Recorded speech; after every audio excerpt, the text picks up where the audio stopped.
Hello everybody, and thank you for those of you who have joined this live.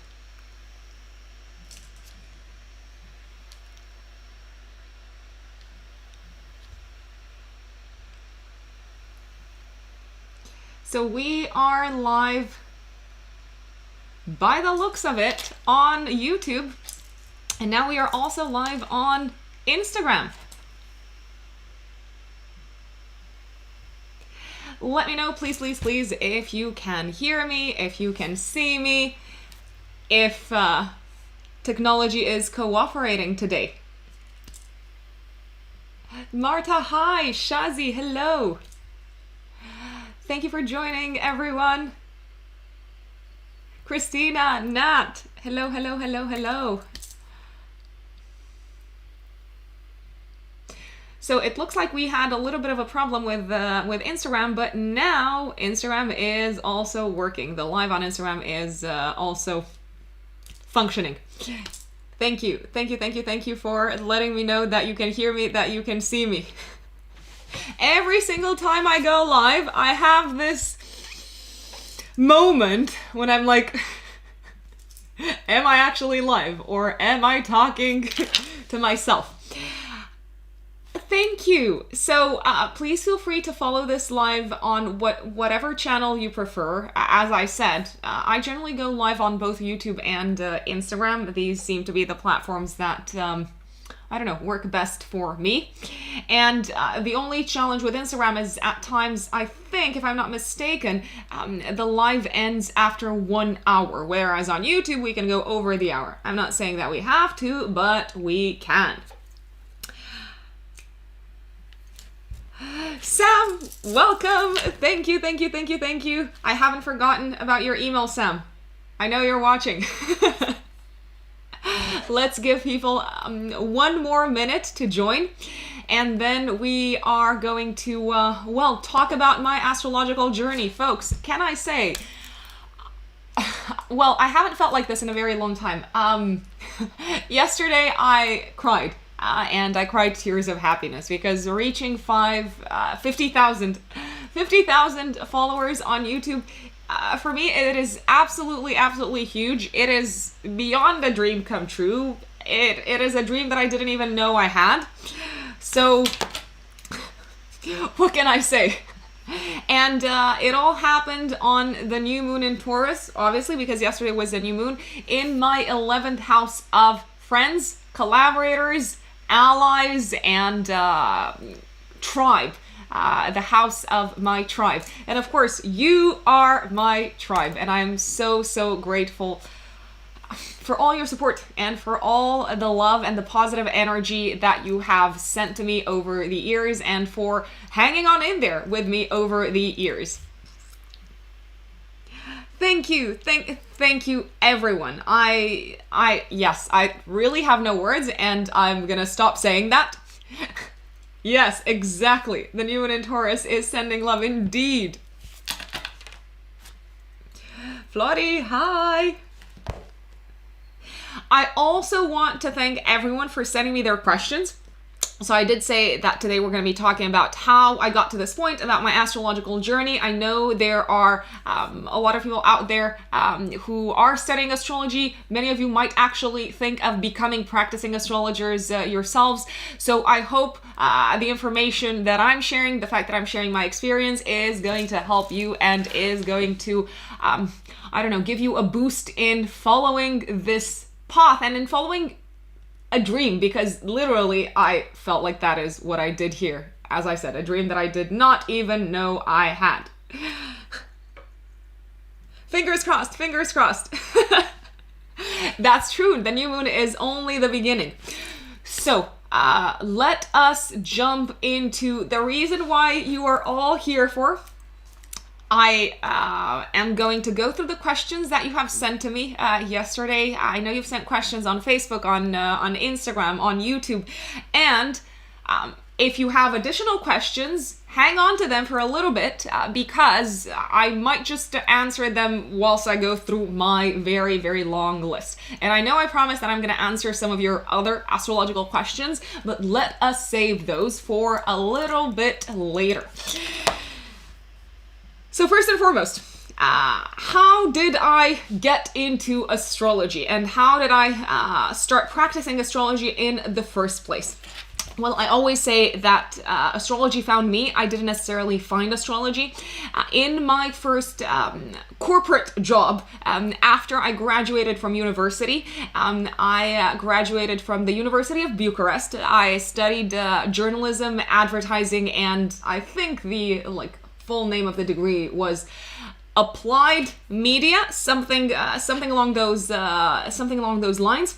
And after I graduated, I got my bachelor's degree, and I got a job at the most prestigious television channel in Romania, in my natal country, in the PR department, which is funny because I didn't actually study public relations that much. My specialty was advertising, but I was about to make the switch into advertising a little bit later when I moved to the UK. So in my first media job, I met my very first astrology teacher. Her name is Laura. She is a practicing astrologer. She is based in Bucharest, and for those of you who want to have a consulting astrologer in Bucharest or in Romania in general, I can absolutely give you her details. I met her on the job. We were working in the same department. It's very funny because I saw people on their lunch breaks go to her desk and kind of having these secretive conversations, and I was wondering what on earth is going on there. So one day I decided to bite the bullet and ask her, Laura, what on earth is happening here at your desk? Why is everyone coming over to you and kind of being all shh, And she told me that she's also a practicing astrologer, and that they are talking about astrology. She was talking about astrology with our colleagues and about the transits of the day. And she was literally the one who introduced me to proper astrology. Obviously, I had heard of sun sign astrology. I was very proud, even at that point, to be an Aquarius. I'm yeah, loud and proud. And she introduced me to the concept of the natal chart, and we had a brief, consultation at that point in my life. I think I was 21. Yes, I was 21 because I had just graduated from university. And my mind was literally blown, especially when she started telling me things about my parents, telling me things about important timings in my life. We actually went back through some very important timings in my life. I was still a little bit reeling after the divorce of my parents, so I was very keen to understand what was going on at the time. FYI, Saturn was just doing its casual transit through my 4th house of home and family and the past when my parents got a divorce. So yes, a major transit, as you can all imagine. And I fell in love. And her 2.5 years, the amount of time that I spent working in that particular workplace, I literally feel like I studied with Laura, I don't know, hours and hours and tens of hours after work on our breaks. She is my very first mentor. She was my very first teacher, and I owe a great part of the astrology that I practice and of the astrologer that I am to her. So, Laura, thank you if you are watching this. I know you are. I hope you are. What happened afterwards was I moved to the UK. So after I left that job in Romania, I moved to the UK, and obviously Laura was still back home in Bucharest, so I didn't actually continue studying with her. I studied on my own a great deal. I think I read dozens and dozens and dozens of books on my own, and I also did a lot of practice by myself, which I did also in the years back home in Bucharest. I did practice on my own chart, so trying to understand what was happening in my life at key times and key events, which, by the way, if you're an astrological student, I think it's a fantastic idea to keep track of events in your life, to keep track of how you feel on certain dates, to keep track of key transits, because you learn best by examining your life. And that's also one of the absolute greatest motivators to understand and to study astrology. I obviously also did a ton of readings for my friends, for my family. I remember my girlfriends, whenever they were dating a new guy, and they were like, oh, I found out his time of birth, and this sometimes still happens today. So some things have not changed, and we would look into their synastry chart. We would do an analysis of the guy's birth chart. We would look at his Venus and be like, oh, this is what he likes. By the way, I know many of you are asking me about books, and I've actually filmed a video about my top 5 book recommendations, which I'm going to release in a few days' time. In terms of authors that I recommend that you read, Stephen Forrest is one of my absolute favorites. Stephen Forrest R. 2 of his, probably most famous books are, I think The Inner Sky is called the first one, and The Outer Sky is the second one that focuses on predictive astrology, so forecasts, specifically transits and progressions. Where was I? Yes, so I did a lot of studying on my own, by myself, and also in 2016, I started my YouTube channel. It was actually something that my husband encouraged me to do. I probably would not have done it had it not been for him, and for him kind of like believing in me and pushing me and saying, listen, I'll set you up, I'll hook you up with the camera, I'll set you up with everything you need, I'll film things, I'll edit the videos for you, because I may be an Aquarius, but I gotta tell you, I love to look at gadgets. I'm not necessarily a techie person, just so you know. So I started my YouTube channel, and that is also when I started, after 4.5 years of studying astrology, first with a mentor and then by myself, I actually started offering consultations and paid readings. So at the same time when I kicked off my YouTube channel. And so that was 5 years ago. And I think 3 years after I started my channel, if I'm not mistaken in terms of timings, because after 2020 everything feels a little bit like a Groundhog Day. I studied for 1 year at the Faculty of Astrological Studies in London, which is a prestigious institution. I had a great time there. Shout out to my teachers, Carol Taylor and Lindsay Gladstone. They are both absolute legends. And I do feel like having that sort of formal course of study helped validate my practice. It helped validate my approach. I found it very, very valuable in terms of the ethical approach to being a consulting astrologer, because it's one thing to study astrology and to read books and to look at your chart, and it's a completely different thing to start giving advice to people and giving recommendations and doing consultations. You are talking to a person. It's hugely important to remember that the stars impel, they do not compel. It's also important to remember that astrology studies patterns and it anticipates possibilities. It does not predict exact material manifestation. I've actually filmed an entire video on this, I think it was last year, on astrology and free will. And let me summarize it for you. Yes, we do have free will, and yes, we are not doomed because of what our chart looks like. There is no such thing as a purely, let's say, positive chart and a purely negative and bad chart.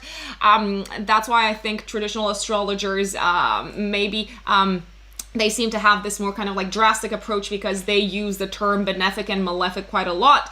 But even in traditional astrology, there were ways to work constructively with the malefics, with Saturn and Mars, and ways in which you could literally waste the gifts of the benefic planets, Jupiter and Venus. My favorite part about astrology and my job in general, I worked as a part-time astrologer for, I think, roughly, if I'm not mistaken, 4 years. In these 4 years, I changed a few corporate jobs here in the UK. I worked in advertising, paid media to be more precise, and my very, very last job, I decided to end it all on a high note, was with the New York Times here in London in the advertising department. I quit my corporate job at the Times last year as well, it's very interesting because actually last year I kicked off my Saturn return when Saturn entered into Aquarius, if I'm not mistaken, on the 24th of March. And I've been working as a full-time astrologer ever since. Deciding to quit a stable corporate job was a decision that I did not take lightly. I think it actually took me roughly 2 years to decide that I wanted to do astrology full-time. Initially, I thought that I could do it as a side hustle, and that I liked my job in advertising, which I did. Don't get me wrong, I did for a very long time. But I slowly but surely started to become disenchanted, probably is the right word, with the entire industry of advertising in general. Whereas on the other hand, I was getting tremendous, let's say,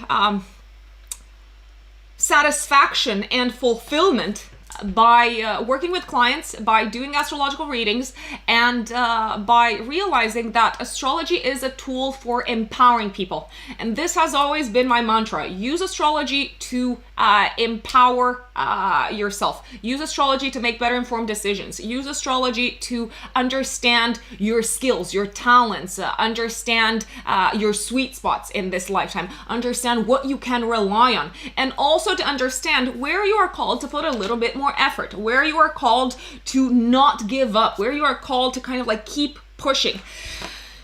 So obviously when you realize that you are making a difference with the work that you are doing in someone's life, and I did feel like I was making a difference in the lives of many people with my astrological practice, the decision to move away from the corporate job in advertising to astrology full-time was a lot easier.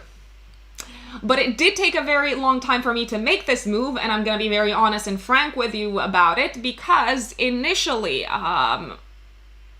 I wanted to have enough money saved aside for me to kind of like make the switch from employee to business owner or to self-employed.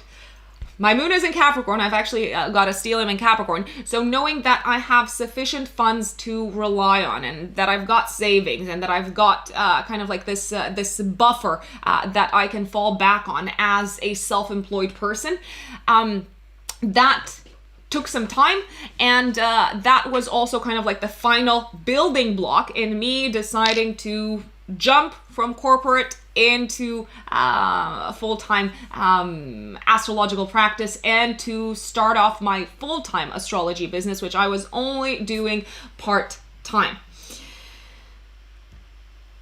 My favorite part about astrology and about my job is literally seeing and reading about how people feel empowered to take charge of their life, and how much astrology helps them to see things from a different perspective, and to gain perspective on what is happening in their lives, and to also understand that life happens in cycles, and no matter what our peers are doing around us, no matter what society is telling us that we should be doing up to, I don't know, a certain age, a certain stage of life, there's a time for everything, and astrology helps us understand the timings of our life.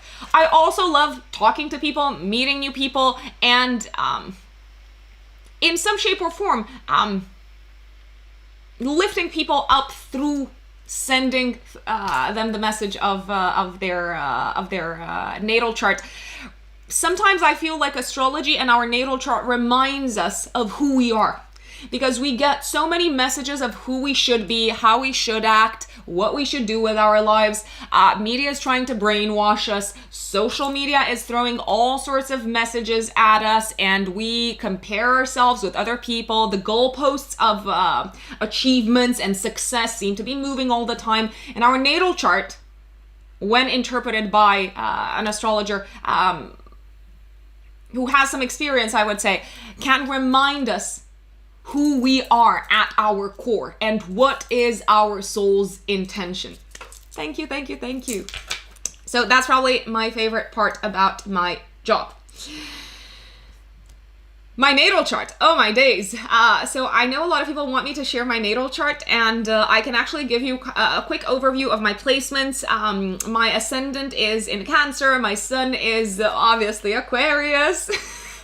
I know, I keep on mentioning it. My Mercury is also in Aquarius. My Saturn is in Aquarius as well. I've got a stellium in Capricorn in my 7th house in, obviously in Capricorn, which includes the moon, Uranus and Neptune. My Pluto is in Scorpio in the 5th house. Jupiter in Leo, and my Mars is in Gemini, and Chiron is in my first house. And I know some people have also asked me about my relocated chart to London, which, by the way, people, if you move someplace else in the world, I absolutely recommend checking your relocated chart. So essentially putting in your date, time, and place of birth, and changing the place of birth with the place that you are relocating to, and adjusting the time for that particular time zone. So to give you an example of how that works, I was born at 2 p.m. in Bucharest, and when I relocate my chart to London, I use 12 p.m. And also check your astrocartography, which is showing you how various places and various areas and regions on the globe bring specific planets onto one of your angles. Because when one of the planets is brought to an angle, it becomes stronger and it becomes more visible. Yes, I do astrocartography as well. Why did I move to London? Very, very good question. Well, to marry my current, to marry my husband. Well, to be with my husband, who at that point was my boyfriend. And it turned out well. And here we are, 7 years later, married together. Where is my Lilith? My Lilith is placed in the 6th house in Sagittarius, just so you know. My brand of glasses, oh, thank you. It's Carolina Herrera from Boots, somewhere in central London. Boots. I know a lot of people ask me about the jump from the corporate world to the astrological world, and I do have one big recommendation to make in general, and this is probably a recommendation that I would make to everyone, whatever business they decided to go into, regardless of whether it's a spiritual business or whether it is something that you offer as a business owner, as an entrepreneur. Make sure you have enough savings to rely upon, or to kind of like know that they are sitting there in your bank for, I don't know, a few months worth of living. Some people say 6 months. I say, I don't know, maybe 3 months, because that's going to give you peace of mind. And that is also going to give you, let's say, the energy to give your 100% to your business and to grow it organically, rather than worry about making it to the next, to the next order or to the next paycheck.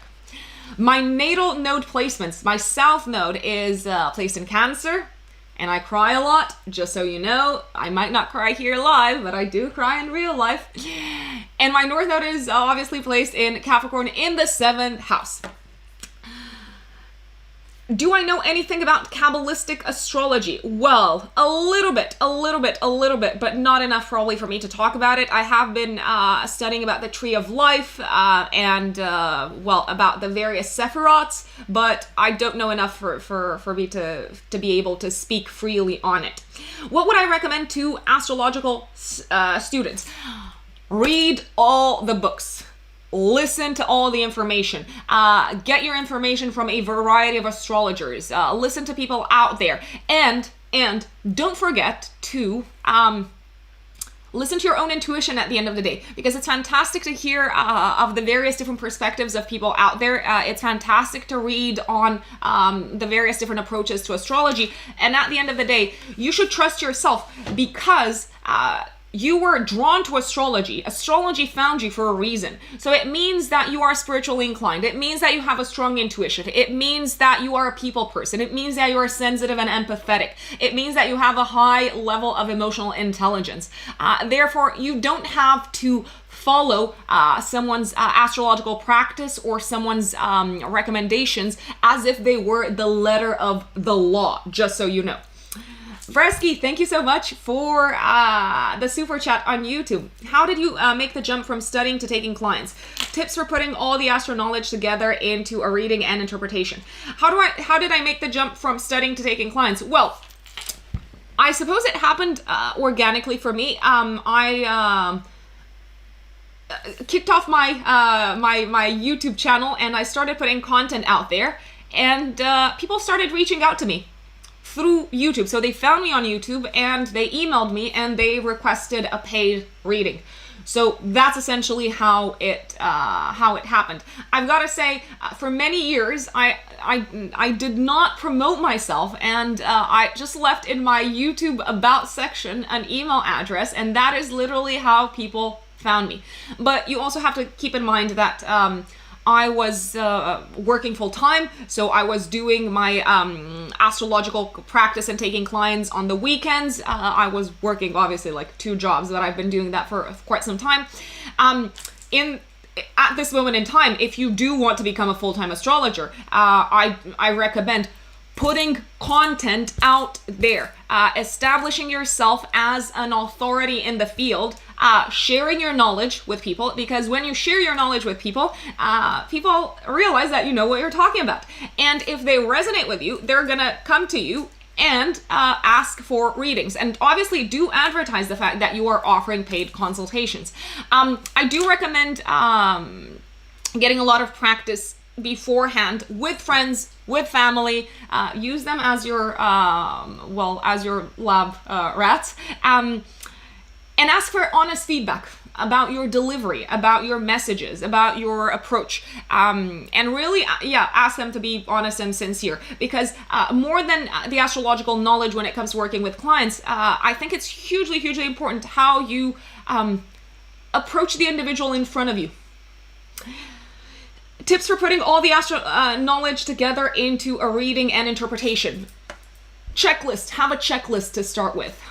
So off the top of my head, my kind of like checklist that I used at the very beginning of my practice. So until you kind of like start doing things, let's say freestyling, when you do readings, I recommend having a checklist. So looking at elemental balance in the chart, looking at modality balance, seeing if there is any particular hemisphere that is more populated than another hemisphere. If you use a quadrant house system, look at which quadrant is more populated. Start picking up themes in the chart. What does a theme refer to? When you have 3 or more placements in the chart, such as a sign ruling a house, a planet in a house, a planet ruling another house, indicating a similar theme. So the theme of, let's say for instance, applying yourself strenuously to the study of spiritual knowledge in this lifetime, and that can be indicated by one or multiple themes.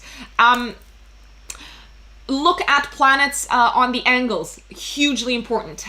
Never forget about the Holy Trinity: Sun, Ascendant, Moon, and well, we could add the planet that rules the Ascendant as the chart ruler as being equally important as these 3. So checklist, bullet point list, and then make your notes.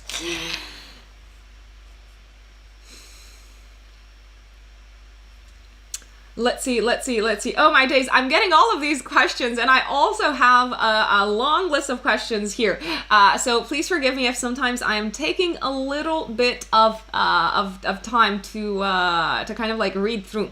What are angle houses? So I'm talking about the angles in the chart, the ascendant, descendant, and the midheaven IC, which is at the bottom of the chart. And when a planet is placed on the angles, it's generally very strong and very powerful and very prominent in the individual's life. Let's see. When I was studying astrology, did I want it to lead somewhere? Or was I just interested in dedicating that much time to it because it was a fun hobby? I can honestly tell you folks that I never thought I would become a full-time astrologer.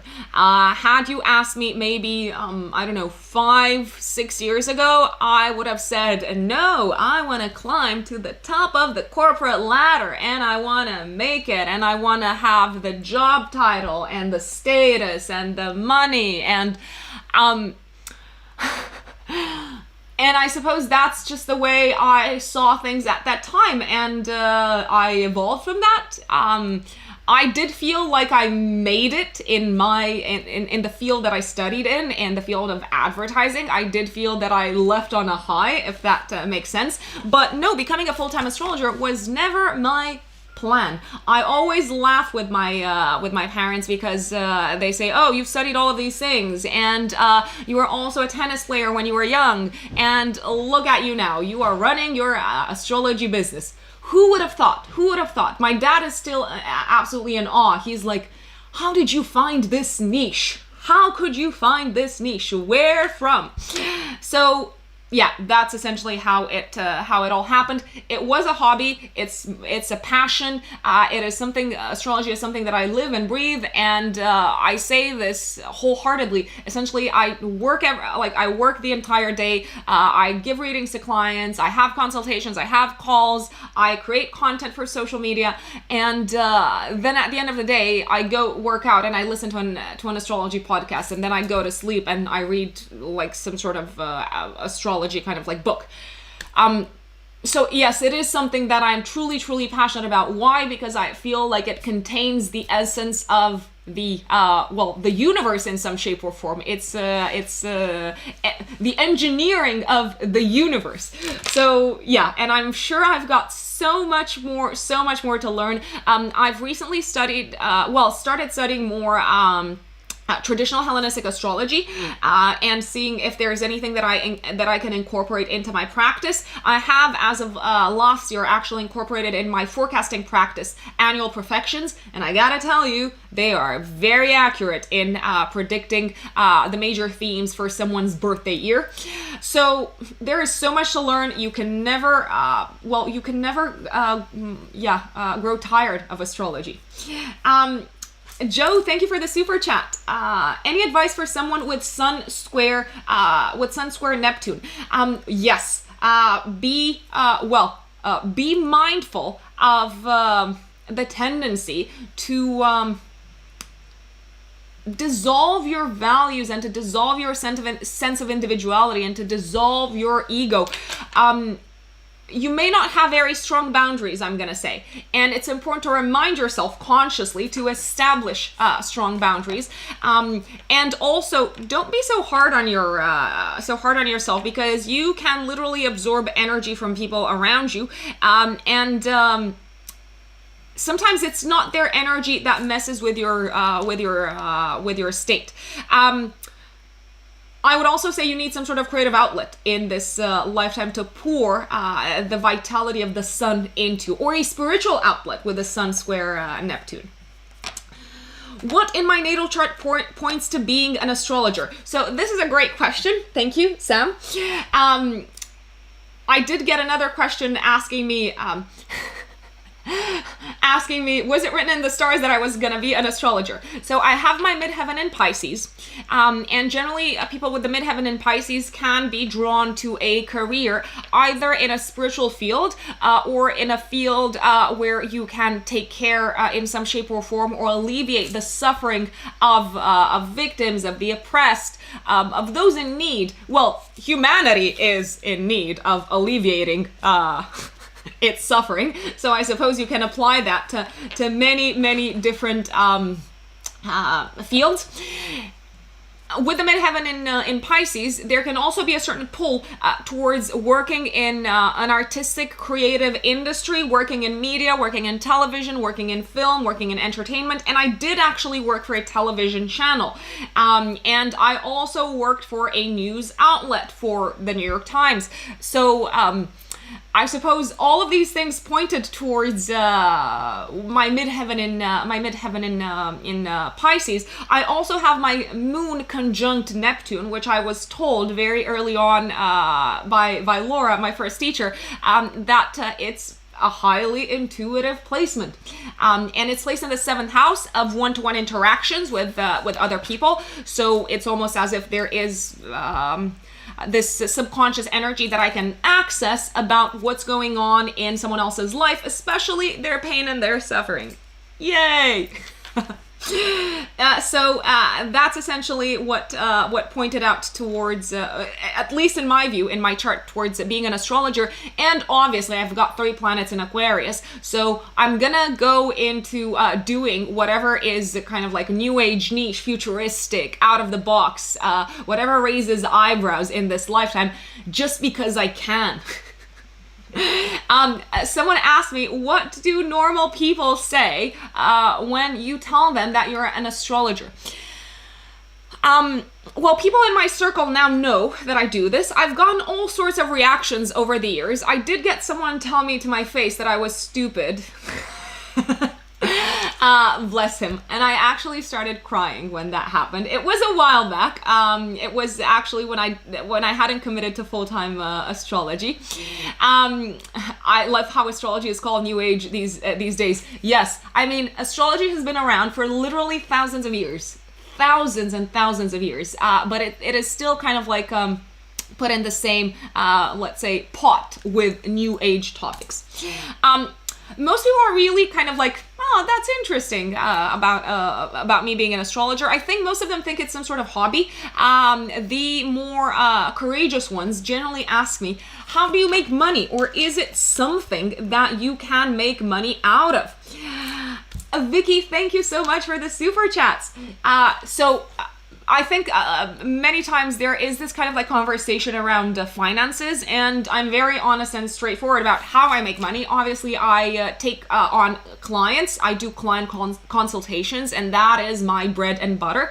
YouTube, well, yes, you do make a little bit of money from YouTube, but unless you have kind of like millions and millions of views, it's not enough to support yourself. It's not enough to pay the bills and to live comfortably. Not in the same way if you had, for instance, like a very popular, a very successful beauty channel. But it does contribute a little bit to the money that I make. But essentially, yes, so my income, my revenue comes from client consultations.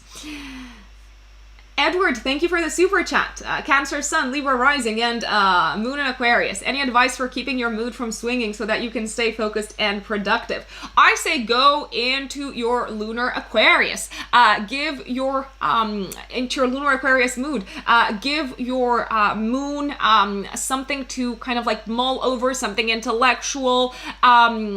Give it a tribe, give it a wider group of people to kind of like identify with and be a part of and contribute to, because whatever our moon says, that's what nurtures us the most, and that's what makes us feel safe and secure. And with your sun in Cancer, I mean, yes, like definitely you have to kind of like sustain those values of creating a safe space, a home, a family, a temple, and a sanctuary where you can protect your own.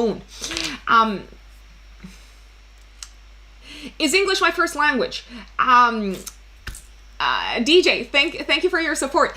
No, English is not my first language. My first language is Romanian, and I started learning English very, very early on when I was 4. So my parents, essentially, when I was 4, they got a private kind of like a tutor for me to learn English, which, by the way, was very common in Romania, where I come from. Most people do get private classes for some sort of language. Like the most popular is obviously English, but some parents prefer that their children learn French, and that's what my parents did. And at the same time, when I started studying English at 4, I also started playing tennis. Olivia, thank you for the super chat. Did I ever think of quitting astrology? This is a very, very good question. I never thought of quitting astrology because for many years of my life, I didn't think that it would become my full-time profession. So no, once you start thinking in this astrological framework, I think it's very hard to get out of it, and I don't see why you should get out of it, because it's helping you live a life much more aligned with the cycles of the universe. Everything happens in cycles. The planets move in cycles. So obviously our lives unfold in cycles, and that's what astrology helps us come to terms with. Why whole sign houses? So you may have heard me over and over again in my videos say that I use the whole sign house system. I've switched to whole sign houses last year in 2020. A lot of things happened in 2020. Some of them not so good, but some of them actually great. I decided to switch to whole sign because I've experimented for a couple of months with both Placidus and whole sign with some of my clients, and asked them which one they resonate the most with. I also went back over key events in my life and some old charts from friends, from clients, and I did some extensive research, and I actually found that especially in terms of timings, whole sign seem to be a bit more accurate. Now, I'm not saying that Placidus doesn't work. On the contrary, Placidus is popular for a reason. I used Placidus for many years, but I've decided to switch to whole sign again because I have, in my experience, found it to be more accurate. So if you don't know what sign, what house system to go with, try out a few. At the Faculty of Astrological Studies in London, I worked with the equal house system.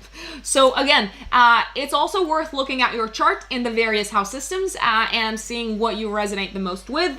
There will be changes if you change kind of like house systems, especially in terms of planets placed in different houses. Yes, exactly, Christina. So I was still using Placidus at the time. I will say Placidus, in my experience, has a more psychological inclination. That's how I would look at it. So from a psychological perspective, and if your let's say affinity with astrology comes from a more psychological standpoint, then you may want to continue using Placidus. How long? Oh my days. Thank you for the super chat, CP and Vresky. Do you have any advice for Mars square Pluto? Yes. Find a constructive outlet for your anger and do not bury it. Find a way to let off some steam, such as some sort of physical, like strenuous physical exercise. Maybe martial arts are actually like super helpful because you kind of like release in a controlled way the fire, the martial energy. Well, I've got to say, Mars square Pluto does point towards fighting with people in positions of power in this lifetime, and fighting with figures of authority in some shape or form, which isn't necessarily a bad thing. I mean, you're asking a triple Aquarius. I do believe authorities need to be questioned at times. How long on average does it take you to do a client? From first look at the chart to the breakdown to the actual consult.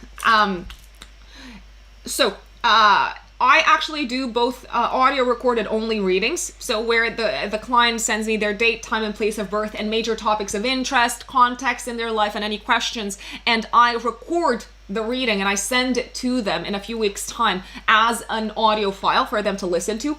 And in this case, the entire time that I allocate to doing the reading, so the reading itself is 60 minutes, but I usually go overtime, by the way. So when I dive into a chart, you folks who have received readings from me know that I can spend like an hour and like 10 minutes, an hour and 15 minutes, even more than that. The entire process, I would say roughly for a client, with the notes taking, with the synthesizing of information, and with the recording of the actual reading, takes roughly 3 hours, 3 hours and 3 hours and a bit. So just so you know, when you do get a reading from me in audio recorded format, if you see 60 minutes there, know that the work that goes into it is not just 60 minutes. And when it comes to live consultations, I generally write down my notes, and that takes roughly like an hour before the consultation, depending on whether the client has sent me any specific topics or questions before we jump on Zoom, before we have our video call. If not, it can take roughly like a little bit less, maybe 30 minutes to 45 minutes for me to look at major transits, annual perfections in their chart, major natal themes, anything that stands out to me.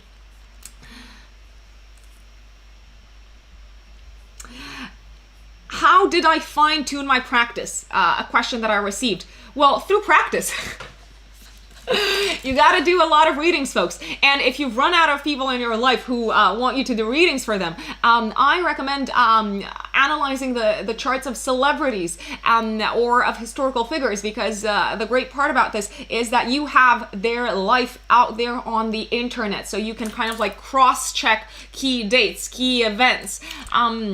So that would be my recommendation. How long did I work in the corporate world? Almost 8 years. Yeah, almost 8 years. What do I think about 4 outer planets retrograde in the chart? I have actually filmed an entire video on this topic, which you can find on my channel, Retrograde Planets in the Chart. When will economic prosperity return for the average person? I would say next year, especially in the first 5 months of 2022, when we have Jupiter moving for 5 full months through its own sign, through the sign of Pisces. Do I ever make assumptions about people based on their placements? I suppose my job is to tell people about themselves. So I do bring up topics such as this particular placement with this particular aspect in your chart can manifest. It's not mandatory, but a possible manifestation can be the following. So if that falls under making assumptions about people, well, yeah, probably. And astrological placements reflect who you are. So, yeah, that's just the way it works. Do you ever get overwhelmed with astrology? The answer is yes, I do get overwhelmed with astrology at times.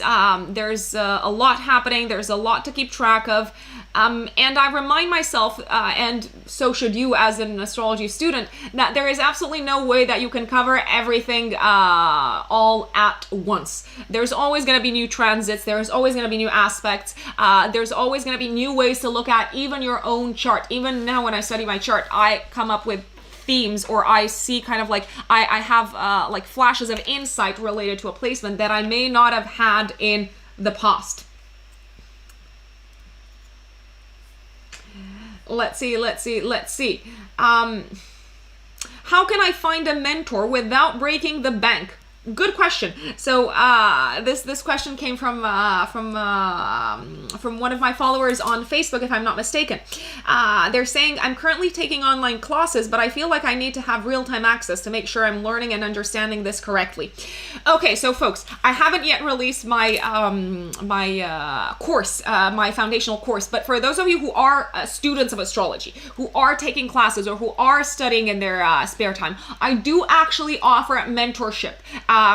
So we can catch up in your own time, and we can go over your learnings, and you can ask me your questions. This is not something that I advertise, because it is generally something that people contact me directly through my website. But just so you know that if you are an astrology student who is in need of mentorship, who has specific questions, who doesn't know how to go about a certain topic, an astrological topic, how to, let's say, keep track of the most important transits, or how to synthesize the information in the natal chart, or any other topic for that matter, you can reach out to me for mentorship sessions. How does my relocated chart look like in the UK? Okay, very, very good question. So my chart does actually change here in London.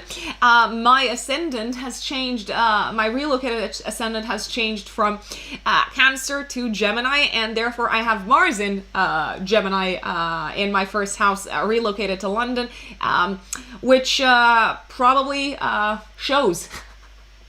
Because I did feel maybe more unseen in my home country, if that makes sense. And generally that can be the case with Cancer ascendant.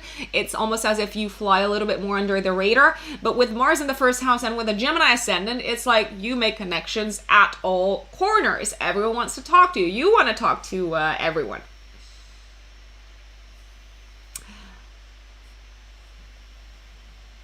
Can you accurately rectify a birth chart? So I do rectify birth charts, just so you know. The accuracy of rectifying a birth chart is always a questionable matter. I have received personally, I've got to say, good feedback in the sense that after I rectified a birth chart and I did, let's say, a forecasting reading or a natal chart reading, the client felt like it resonated with them. But there's always a question mark with a rectified birth chart, just so you know. So your chart changes according to the country. Yes, I do recommend looking at the relocated chart. So you're still the same person, but you could say that there are certain aspects of your chart that become more emphasized in different places around the Earth.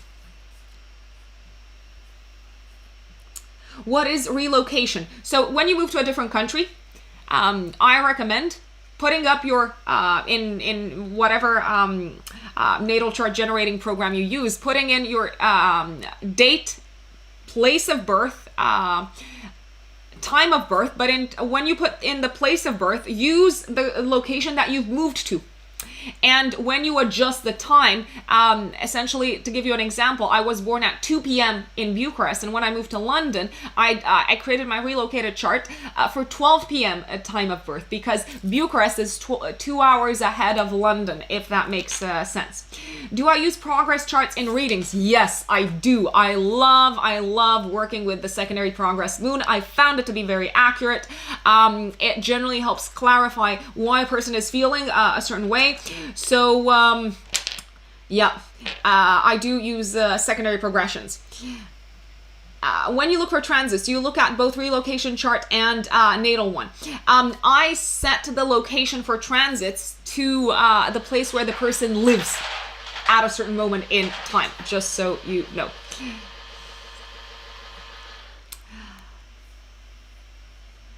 Let's see. Additional questions. Oh my days.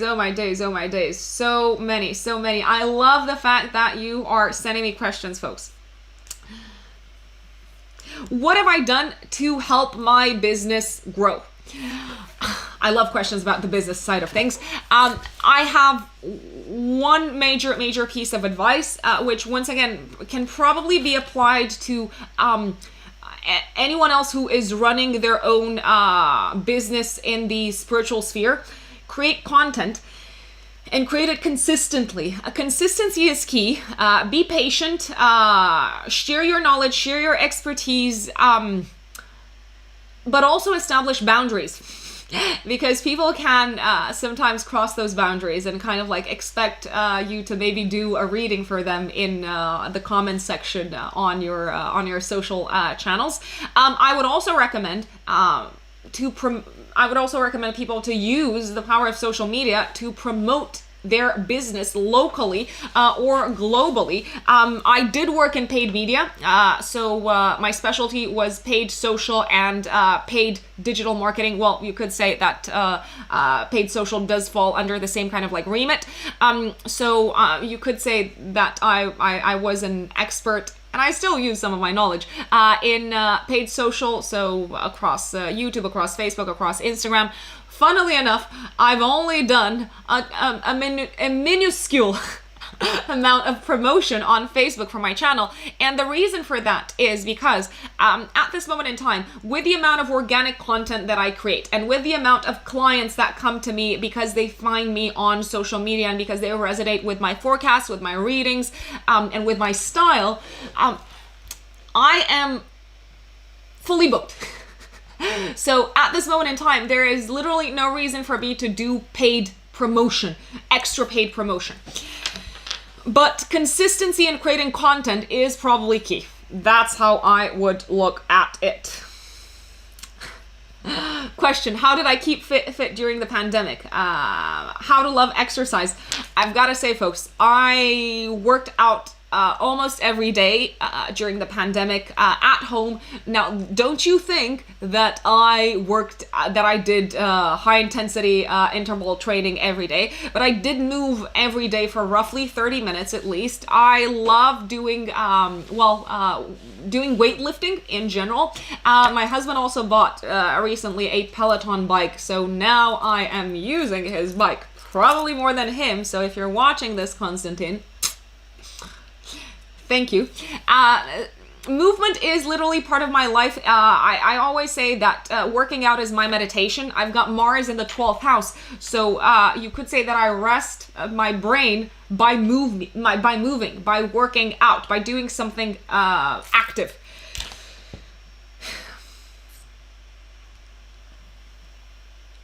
Oh, thank you. Regular videos for transits, monthly forecasts, and clients' readings. Yes, I've got to say, my moon in Capricorn does like to keep me busy, and sometimes all placements are a double-edged sword, have a double-edged sword energy in nature. I feel in harmony with myself when I am productive. When I don't do anything, even when I'm on holiday, for instance, and I don't mean work, but I mean if I don't read anything, if I don't feel like I've maybe worked out, if I don't feel like I've done something productive with my life, then I don't feel okay, which is a sad thing in some regards, but at the same time, it keeps me working. So I don't know. How much is a reading? You can find the various types of readings and prices on my website, which is writtenindestars-astrology.com. Mary Kay, you moved from Instagram to here. Welcome. Thank you.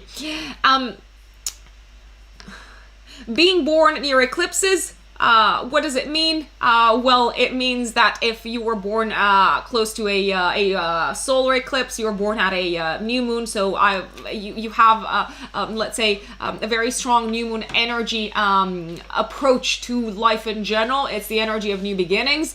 And if you were born at a lunar eclipse, it's the energy of a full moon on steroids, which makes you very much aware of other people's perspectives. It makes you kind of have a 360-degree overview, and it can also feel like there's a lot of crisis in your life and culminating points that you have to manage by managing other people's feelings and other people's input.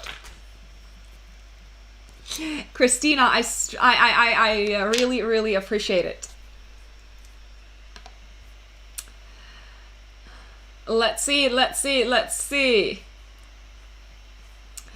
If I have several planets in one house, which one is the strongest? Well, if you have several planets in one house, then there is a very high chance that you've got a stellium, which is a grouping of 3 or more planets in the same house, in the same sign.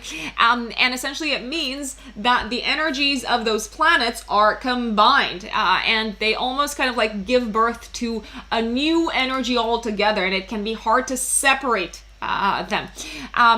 Stelliums are very powerful motivators. It's like you have this kind of like very strong focus on one specific area of your life, and you put your heart into it. And I would also look at the various houses that the planets in your stellium rule in your natal chart. So for instance, to give you an example, I have a stellium in Capricorn in the 7th house that includes the moon, Uranus, and Neptune, and the moon is also the ruler of my 1st house. So you could say that I find myself and I evolve and I develop through one-to-one interactions, through counseling, through consultations, and through committed relationships in this lifetime.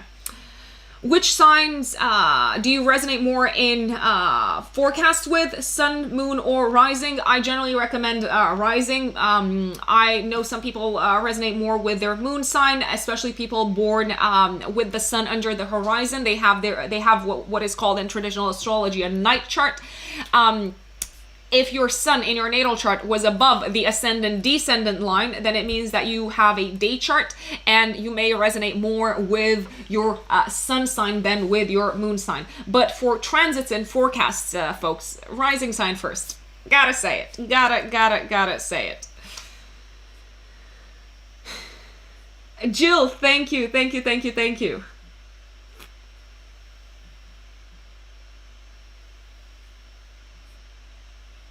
Mary Kay, we will be catching up next month in June as we discussed. Thank you for the super chat.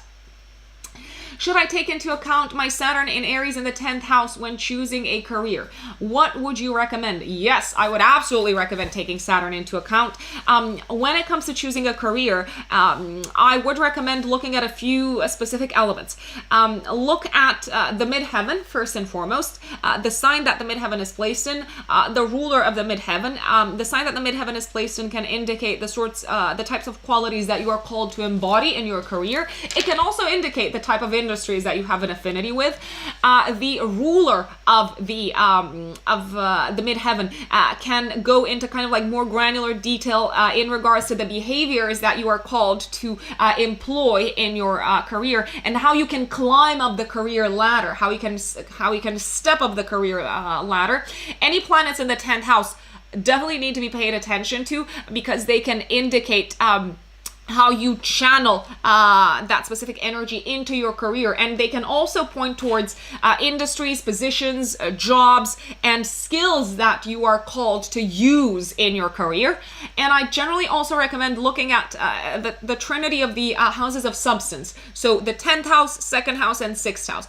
The 2nd house is your inner resources and your approach to money, and how you're likely to make your money, and what inner resources you have that you are likely to be paid for. The 6th house of day-to-day work is generally indicative of the type of work environment that is fulfilling for you on a day-to-day basis. So for instance, if you have Aries governing your 6th house of day-to-day work, you may need a lot of action on a day-to-day level, and a lot of let's say adrenaline and a lot of movement on a day-to-day level in your work. So maybe you are drawn to working in a physically active environment.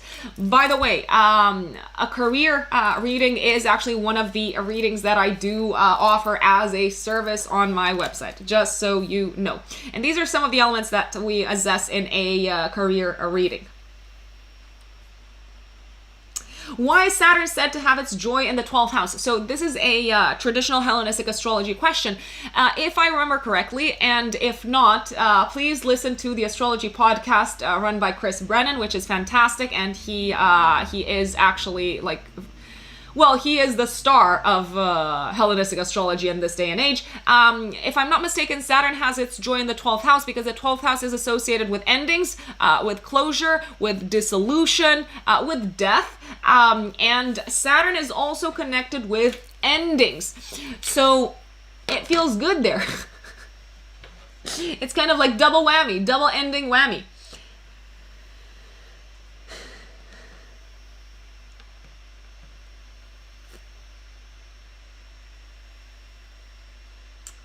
Let's see. So on your Mercury placement on my channel, it's one of my older videos. So if you can go through my older videos and, or you can Google Written in the Stars by Rux Mercury in the Google search bar, or in the YouTube search bar, more likely, you're probably going to find my Mercury Through the Signs video, just so you know. Linda, so good to see you. Yes, I am working on audience development. So my last job title at the Times was, what was it? Senior Audience Development Manager. So I was developing my audience, which I suppose this is something that I've done with my channel as well.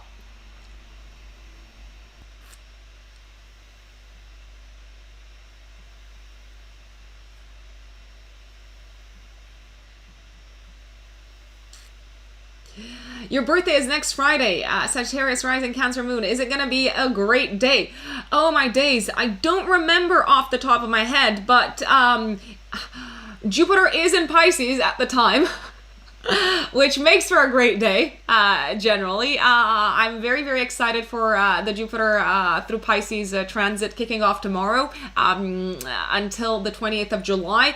And if you can get some traveling throughout this period, folks, if you can maybe save some time for like meditation, for rest, for retreat, and for connecting with your higher self and with your inner voice, then that would be absolutely fantastic, because you can get some really good nuggets of wisdom.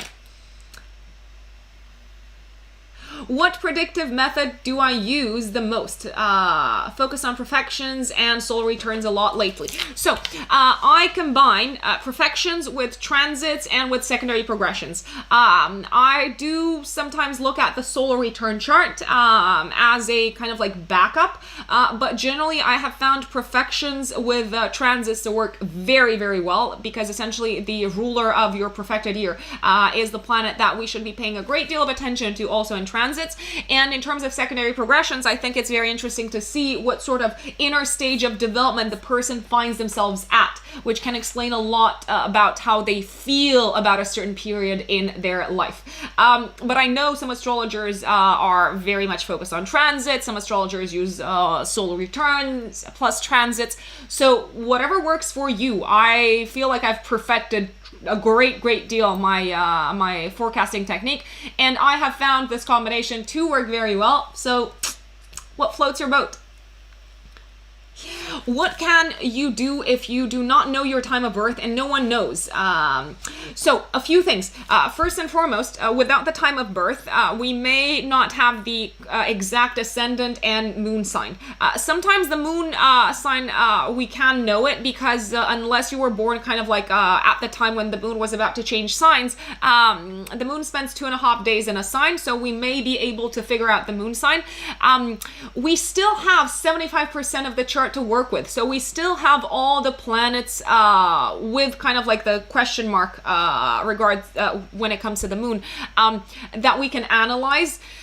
So we can look at the placements of the personal planets, Sun, Venus, Mars, Mercury, if they're at the peer planets, Jupiter and Saturn, at the transpersonal planets, if they're forming any sort of major aspects with personal planets. And I also recommend doing a rectification. I do offer rectification as kind of like a separate service. Essentially, you reverse engineer your chart. So by giving the astrologer a few key dates, as many as possible is best, actually. So I generally recommend 4 or 5, even more key dates in your life. When you got married, when you finished school, when you got an important job, when you moved countries, when you moved cities, when you bought a house, when you met someone important in your life. We essentially reverse engineer your ascendant and what your chart looks like based on past events. So we look at, well, I personally look at transits, at secondary progressions, at annual perfections, and also at solar arcs, which I know some astrologers prefer to use solar arcs a great deal when it comes to rectification. So that is what you can do. So even without rectification, you've still got roughly 75% of your chart to understand and work with, which is a lot. What do nodal returns mean? Well, it means that the nodes return to the position that they were placed in at the time of your birth. It's almost as if your karmic mission and purpose gets reactivated when you go through your nodal return. It's almost as if you get reminded by the universe, hello, you've got a lesson to learn here. Hello, you should be cultivating these attitudes. You should be, let's say, applying yourself in this direction. Reminder. And yeah, it is essentially a stronger reminder from the universe. What is my opinion on the Placidus house system? It's really good to use if that's your preference. It has a more psychological inclination from my perspective. I prefer whole sign, but if you found Placidus to be accurate and to work for you, Fantastic. The tricky thing with Placidus is that if you do not have an accurate, exact time of birth, then things can really shift, and they can shift dramatically. Whole sign can work more even when you have an approximate time of birth, but Placidus is time sensitive. So unless you absolutely know to the very dot that you were born at a specific time, then yeah, maybe you should try out whole sign. I don't know. Lavender, thank you for your super chat. Sun in Cancer, Aquarius rising, Moon in Leo. Advice for leaving an abusive relationship peacefully.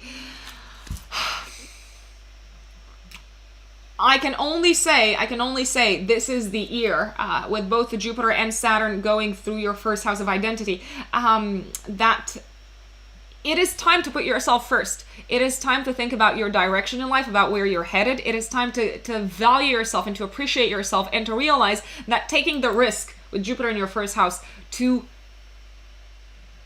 expand your horizons, to move on, to take a leap of faith. You are cosmically supported in doing this. And you've got what it takes to do it by yourself. And you don't have to be in a relationship just because it offers, let's say, the comfort of having someone on your side, especially if it's an abusive relationship. So I believe astrology, even at this point, sometimes can only tell us whether it is a time to focus on us and to make some difficult choices, and it does sound like it is the case with you, Lavender. Adelina, thank you for the super chat. Indeed, you will bloom. Indeed, you will bloom. Someone has a yod in their chart. What does it mean? Well, yods generally tend to point towards a feeling of fatedness in a specific area of one's life. It's almost as if you have some sort of kind of like a grand karmic mission there, and no matter what you try to do, many times it may feel like you are being pulled towards the apex of the yod to express that energy constructively. So I would recommend finding some sort of constructive expression of the energy of the apex planet.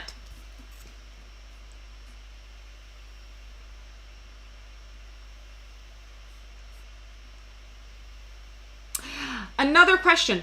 I've tried learning astrology and we get as far as the signs and planets, but once the houses come into play, we're totally lost, not to mention transits and the other complex ideas. How did you move beyond the basics, and what made the more complex ideas in astrology click for you?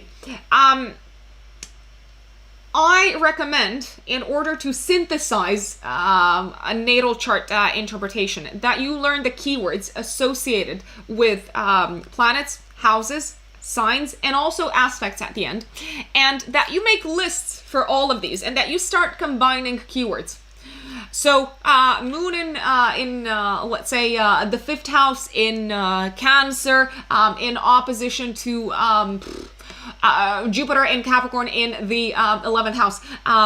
This can indicate, let's say, experiencing a bit of a seesaw, so feeling like you're being pulled back and forth between your love to spend time with your family and with your children, and your enjoyment of being at home, and your desire to expand your social circles, for instance, and to mentor people in your circle and in your tribe. Thank you for all your love, everyone. I am absolutely honored. I'm sending you all a big virtual hug. I think it is time for us to wrap up this video. It's been an absolute pleasure to do this for you. I want to thank you once again. Bresky, thank you for the super chat. One more super chat question to respond to on YouTube. As a professional astrologer, how do you deal with or approach difficult personal topics and the ones that clients will ask about or what you see in the chart? So I try to present an objective or a balanced overview of the topics.